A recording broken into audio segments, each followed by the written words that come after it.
Amusement parks have a diverse tourist portfolio that contributes significantly to increased tourism.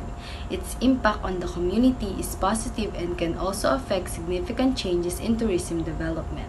It is not only entertaining experiences in one location, but it appeals to all the senses that give the tourist a total experience. This experience is significant to influence the tourist's revisit intentions. The tourist perception of amusement park has become more complex because of the surge of the COVID-19 pandemic, and the tourists may have also shifted their considerations in visiting the parks. Tourist destinations including museums, historical landmarks, wildlife sanctuaries, and many more were forced to shut down because of the lockdown protocols and guidelines that needed to be followed. In the World Health Organization statement, health and safety measures like getting vaccinated, physical distancing, wearing a face mask, and self-isolation, if proven positive for COVID-19, can help prevent the spread of the virus. In addition, the government of the Philippines established the Interagency Task Force for Emerging Infectious Diseases, or IATF-EID, which responds to the issues relating to emerging infectious diseases like the COVID-19 at the moment. Businesses are slowly beginning to reopen, including the sector of tourism. Amusement parks can now reopen in compliance with the health and safety guidelines governing the operators under the new normal mandated by IATF-EID, indicating the significant changes in tourism sector and services. The study's objective is to answer the questions that will determine the level of expectation, perception, and satisfaction of tourists who visits the selected amusement park in the new normal, in terms of tourist handling, venue or site handling, and sanitation and disinfection measures. The result of this study will be beneficial for the amusement park management to recognize other anticipations to satisfy a tourist concerning health safety management. The researchers sought related literature to make the study relevant and aid them throughout the research. So Hardy states that tourist satisfaction is influenced by attraction, accessibility, safety and security, and health and hygiene. However, there were significant changes when the pandemic took effect. Williams found that cleaning and sanitizing were the essential safety element in determining customer intention to visit the park during COVID-19. Followed by social distancing and mask requirements. Thus, tourist satisfaction at amusement parks has changed and there are gains made in health safety management. At first, it is hard because tourists are not accustomed to this kind of environment but slowly cope with these new circumstances to travel and visit their tourist destination. Theoretical framework. Professor Richard L. Oliver proposed expectation disconfirmation theory in 1980, which the researchers employed as a theoretical foundation. The researchers used this framework because the expectation disconfirmation model has become the predominant approach in explaining customer satisfaction with public service. It asserts that tourists compare the performance of a service against their expectation of that service. Moreover, the theory will guide in determining the tourist satisfaction and dissatisfaction with the given service. The conceptual framework's expectation on health safety management at the new normal pertains to tourist handling, venue site handling, and sanitation and disinfection measures, followed by the actual performance or experience of the tourist on health safety management in the new normal. Then in the middle, it determines the disconfirmation wherein comparison happens between tourist perceived performance and their expectations. Lastly, this determinant will identify whether the expected performance and experience satisfy the tourists regarding health safety management in the new normal at selected amusement parks. For the statement of the problem, this study aims to know the satisfaction of tourists visiting amusement parks on health safety management in the new normal. The researchers have three research problems. What is the level of expectation, perception, and satisfaction of health safety management provided by amusement parks at this time of pandemic? The result of this study has a significant contribution to the following. The first one is amusement park tourists. Tourists are the main subject of this study. It is significant for them to know if the safety and security are implemented in the amusement park, to think if they must visit the place since their safety in the destination is a priority. Next is amusement park management. The management will benefit from this study since they are the ones who are delivering the safety and security for the tourists. Also, to know the things they need to implement and improve. Third is for the hospitality and tourism industry. It is beneficial for them to reveal that the new shifting regarding safety and security are being implemented, resulting to satisfaction of tourists and increase in the industry's growth and profitability. Next is the local government units. The LGU will benefit from this study since this can help them to monitor what is happening in the tourist attractions inside their community. Future researchers. They will be able to collect data that will aid them in improving their own future researchers as a result of this study. Researchers. The outcome of this research will benefit the researchers because it will deliver the relevant learnings and information. Scope and delimitation. The study aims to determine the satisfaction on safety management of tourists who visit Skyranch Tagaytay, Mall of Asia Amusement Park, and Star City in the new normal. The researchers and survey questionnaires use descriptive method through Google Form to gather the required data. The respondents of this study are the tourists who visited the stated amusement parks during the new normal. The study is conducted from March 2022 to July 2022. Research design. The researchers used descriptive method to study the tourist satisfaction who visited the selected amusement park regarding health safety management at the new normal. Answered the questions and gathered the required data for the study. The researchers used survey questionnaire as their instrument through Google Form. Survey result, the researchers will be able to determine the answer to the research problem identified. The researcher used a Google Form questionnaire with close-end questions to perform, analyze, and collect their needed data. The questionnaire has 3 parts. The first part consists of name, age, amusement park visited, and month and year visited. Second, the tourist will determine the level of expectation on health safety management regarding tourist handling, venue site handling, and sanitation and disinfection measures. Third, the perceived performance or the experience of tourists on health safety management. The respondents can answer the list using a 5-point Likert scale. Statistical treatment data. The gathered data will be classified, encoded, and tabulated for statistical analysis. The formula of weighted mean is used in determining tourist satisfaction with health safety management at selected amusement park in the new normal. To determine the level of expectation and perception of tourists on health safety management, the researchers will use Likert scale, where 5 is considered as the highest and 1 as the lowest. The formula used in the level of satisfaction is based on expectation disconfirmation theory of Richard L. Oliver. When perceived performance is greater than expectation, it is equal to positive disconfirmation or satisfaction. When perceived performance is less than expectation, it is equal to negative disconfirmation or dissatisfaction. And when perceived performance is equal to expectation, it is equal to simple confirmation, also considered as satisfaction. Table 1.1 depicts the expectation of tourist handling at selected amusement parks in the new normal.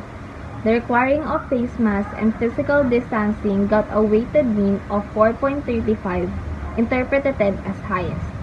Baysida 2020 mentioned that the new normal has significantly decreased capacity, increased sanitation, and mask requirements for tourists.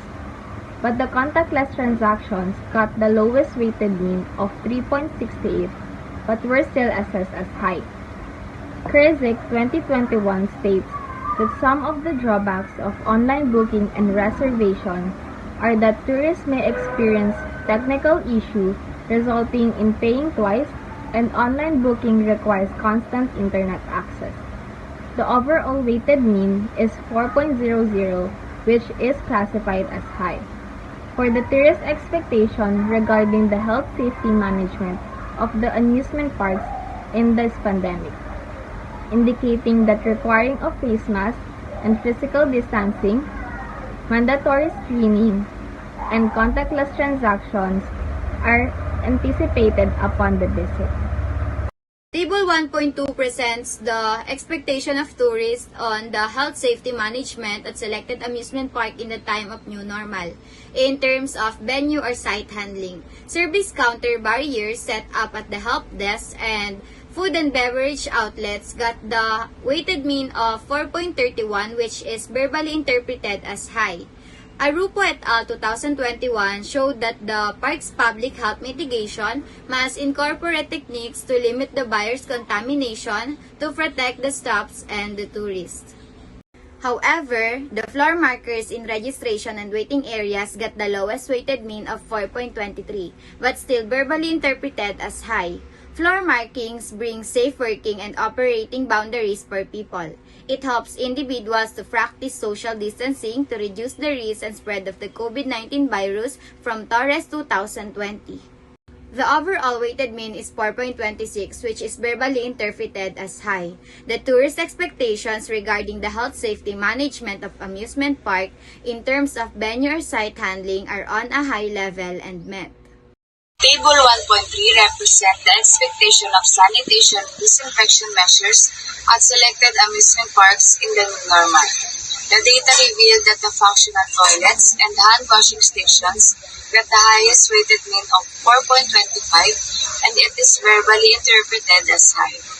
As stated in the article Torque Better Business Center of 2020, the essential measures that parks should take are of particular note.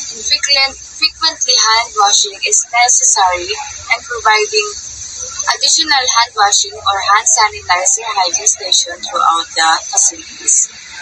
Furthermore, the public restrooms supplied with soap and tissue or paper towel get the lowest weighted mean of 4.2, but were still verbally interpreted as high. The overall weighted mean is 4.15, and it is verbally interpreted as high. The tourist expectation concerning sanitation and disinfection measures at the selected amusement park in the new normal is high. The finding indicated that the functional toilets and hand washing station, public restroom, supplied with soap and tissue or paper towel, and alcohol-based hand sanitizer placed in easily accessible areas such as entrances, exits, and dining areas have met high expectation from the tourists. Table 2.1 Perception of tourists on health safety management provided by amusement park at this time of pandemic in terms of tourist handling. Table 2.1 present the tourist perception of health safety management at selected amusement park in the new normal in tourist handling. Requiring of face masks and physical distancing got the highest weighted mean of 4.30, which is verbally interpreted as a high. The California Department of Health 2021 reported that to prevent the virus from transmitting to one another, tourists must wear their face masks and maintain physical distancing. Contactless transaction got the lowest weighted mean of 3.82, which is still verbally interpreted as a high. The Acceso 2021 state that since the pandemic emerged, the contactless transaction was expediently enhanced to allow tourists purchase tickets straight to the website of amusement park. Overall weighted mean is 4.02, which is verbally interpreted as a high. Tourist perception regarding health safety management at selected amusement park about tourist handling is a high. It is not surprising since it's no longer new to tourists visiting the park, they are already aware of the changes. Also, tourists know that health safety management implemented everywhere because It is now the new setup. Table 2.2 presents the tourist perception of health safety management at selected amusement parks in the new normal in terms of venue site handling. Floor markers in the registration and waiting areas got the weighted mean of 4.25, which is verbally interpreted as high. SPECI 2019 states that floor marking is a cost-effective and versatile way to improve all elements of business operation. On the other hand, the service counter barrier set up at the help desk, food and beverage, and etc. got the lowest, which is 4.17, but it's still verbally interpreted as high. According to the article of CRIS 2021, the effectiveness of plastic barriers likely also depends on the location and setup. The overall weighted mean is 4.21, which is verbally interpreted as high. The tourist perception regarding the health safety management of amusement parks in terms of venue site handling is on a high level and was observed by the tourists. It makes sense as it is the guideline for amusement parks. The result means that their perceptions of this were experienced. Table 2.3 Perception of tourists on health safety management provided by amusement park at the time of pandemic in terms of sanitation and disinfection measure. Table 2.3 Present the level of perception of sanitation and disinfection measure at selected amusement park in the new normal. The functional toilets and dishwashing station got a weighted mean of 4.15, which is interpreted as high. It is essential to have an available toilet to have reliable flushes to eliminate human excretion. One of the possible transmission of COVID-19 virus are the human feces and urine soaked for the tourists. They were satisfied that those amusement parks have available toilet and hand washing station. At the same time, public restrooms supplied with soap and tissue towel paper got the lowest score of 3.99 but were still interpreted as high. The amusement park were observed to have visible hand washing areas, as discussed in the previous paragraph, but some of the stations have the overall weighted mean is 4.10, which is interpreted as high. The tourist perception regarding the health safety management of amusement park in terms of sanitation and disinfection measure is high. The requiring of face mask and physical distancing got the perceived performance of 4.30 is less than expected of 4.35, resulting in dissatisfied tourists. According to the study of William 2021, it was found that mask requirements followed by the limited capacity of the parks and social distancing is one of the vital safety factors. While the contactless transaction have a perceived performance 3.82 is greater than expected with 3.68 weighted mean, resulting in satisfied tourists. According to Johnson, it states that many companies see contactless payments as a necessary next step to keep their employees and customers safe and stop the spread of COVID-19. And the overall weighted mean of perceived performance is 4.02, greater than the expectation with a 4 overall weighted mean that resulted in satisfied. Table 3.2 shows the level of satisfaction with the venue site handling at selected amusement parks in the new normal. The floor markers in registration and waiting areas have the interpretation of satisfied because the perceived performance of 4.25 is greater than the expectation of a 4.23 weighted mean. However, do's and don'ts signage for tourists have dissatisfied interpretation because the perceived performance of 4.19 is less than the expectation of a 4.25 weighted mean. What is more is the service counter barrier set up at the help desk, food and beverage outlets, and etc. have also got a dissatisfied interpretation with a 4.17 perceived performance that is less than expected with a 4.31 weighted mean. Moreover, the overall weighted mean got an interpreted result of dissatisfied, with 4.21 perceived performance that less than the expectation of 4.26 rated mean. The tourist is unsatisfied with how the parks manage the venue site handlings in terms of the signages and barriers. Although the parks provided this health safety to the tourists, it is still got dissatisfied result, meaning that the perception did not exceed the expectation of the tourists. Table 3.3 presents the tourist satisfaction with sanitation and disinfection measures of selected amusement parks in the new normal. The functional toilets and hand washing stations got a dissatisfied results with the 4.15 perceived performance, that is less than the expectation of a 4.25 weighted mean.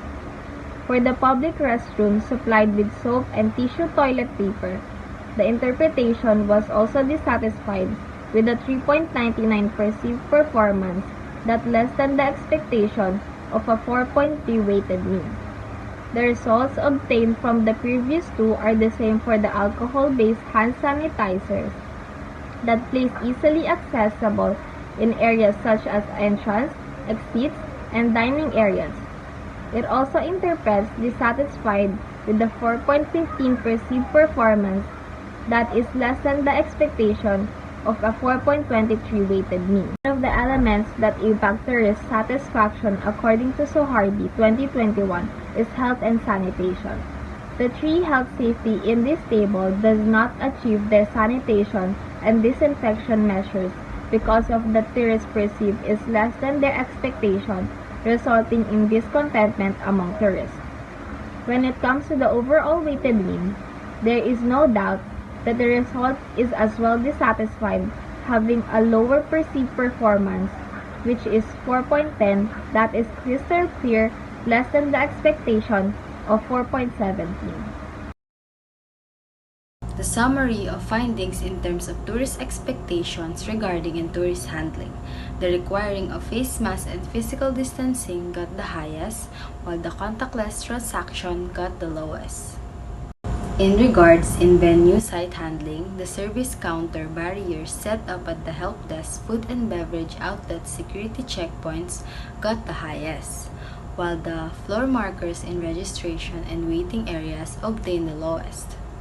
In regards of sanitation and disinfection measures, the functional toilets and hand washing stations got the highest, while the public restrooms supplied with soap and tissue, towel paper reached the lowest.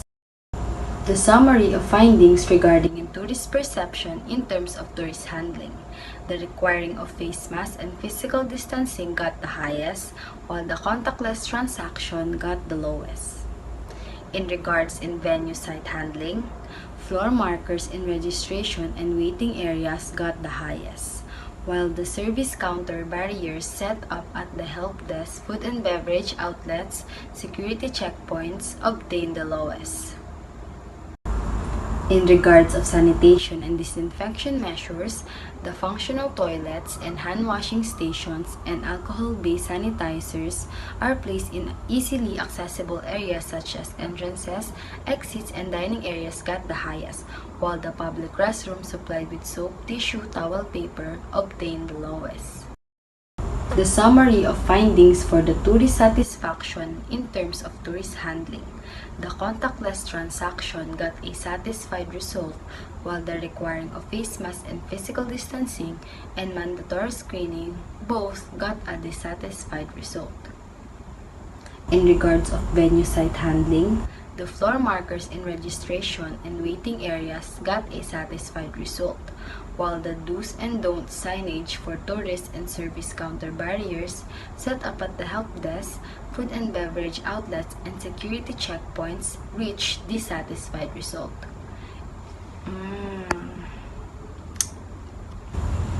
In regards of sanitation and disinfection measures, the functional toilets and hand washing stations, alcohol-based sanitizers are placed in easily accessible areas such as entrances, exits, and dining areas all got dissatisfied result. Conclusion. The health experts say that this COVID-19 is here to stay and people worldwide need to adjust to the new normal lifestyle. For the amusement park to be successfully operating in the new normal setup, it must adhere the guideline implemented by the government for it to open the business to the public. Aside from that, the needs of the tourists is one important factor to improve their satisfaction. In this new normal, health safety along with entertainment are the topmost priority of the tourists.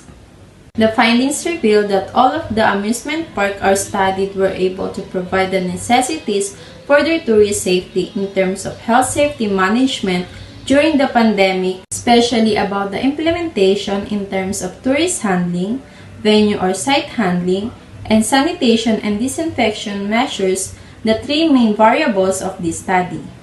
After computing the result, the researchers conclude that the expectation of the tourists is higher than their perception.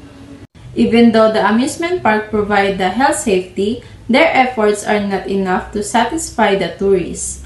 The outcome of this study is a wake-up call for improvement and strengthening their implementation for health safety. The priority is always the safety and fulfillment of the tourists, particularly at this time of new normal. Amusement park ought to catch up to the trends and always pursue improvement to deliver the safety, entertainment, and of course the satisfaction of their tourists. It will be guide to determine the satisfaction and dissatisfaction of tourists in a given service. Just like in the theory proposed by Oliver, the perceived performance is less than the expectation. Negative disconfirmation occurs that is equal to dissatisfy the tourist if the perceived performance is higher than expectation. Positive disconfirmation occurs that equal to satisfied tourists. The researchers conclude the point gap to reach perceived performance is very minimal. But because the expectation of tourists were high, it resulted in dissatisfied. Recommendation. The following recommendations are made in light of the study's results and conclusion. First, the amusement park must be fully understand the needs of tourists in terms of sanitation and disinfection measures. The researchers recommend to have a consistent and frequent schedule in sanitizing public areas. In terms of venue or site handling, the researchers recommend to put visible signage at the premises, use bold and attractive words, and show creativity to capture tourists' attention to read and to be reminded of the new normal policies for everyone's safety. Aside from the signages, the amusement park employees may make an announcement periodically through the use of a microphone, speakers, or any devices that can call the attention of tourists to remind them about the health safety management in the park. With this, tourists will have conscious of their ways in the park and their surroundings. On the matter of mandatory screening, the researchers suggest having a strict order in scanning tourists not just from the entrance but also in other localized areas like souvenir shop, food stalls, pasalubong centers, and ride entrances to receive and gain more satisfaction from the tourists.